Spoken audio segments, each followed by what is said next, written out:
19 साल की मनीषा एक प्ले स्कूल टीचर जो अपने सपने पूरा करना चाहती थी, लेकिन 11 अगस्त 2025 को जब वो अपने घर से निकली उसके बाद कभी वापस नहीं लौटी। हरियाणा के भिवानी डिस्ट्रिक्ट में रहने वाली मनीषा 11 अगस्त को स्कूल के बाद बीएससी नर्सिंग के एडमिशन के लिए एक कॉलेज गई थी, जिसके बाद उनका फोन बंद हो गया। फैमिली ने पुलिस को कंप्लेन दी, लेकिन पुलिस ने कहा किसी के साथ भाग गई होगी, 2 दिन में वापस आ जाएगी। लेकिन 2 दिन बाद 13 अगस्त को सिंघानी गांव के एक खेत में मिलती है मनीषा की मुर्दा बॉडी।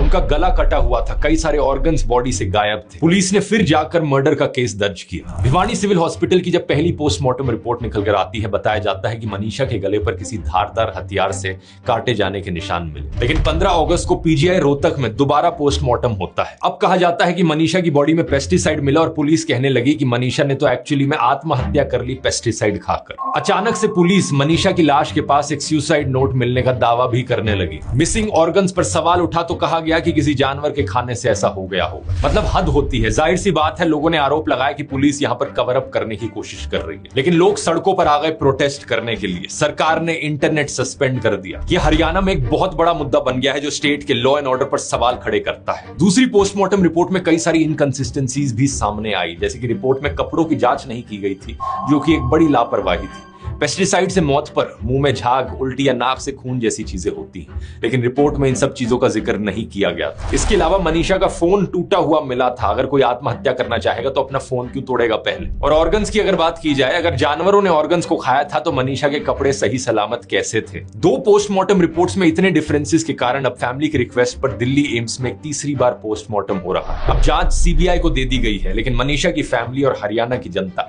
अभी तक भी जस्टिस का इंतजार कर रहे हैं। सवाल यह है कि क्या इतने सारे पब्लिक प्रेशर के बाद मनीषा को जस्टिस मिल पाएगा, या ये केस भी बाकियों की तरह एक अनसॉल्व्ड मर्डर केस रह जाएगा।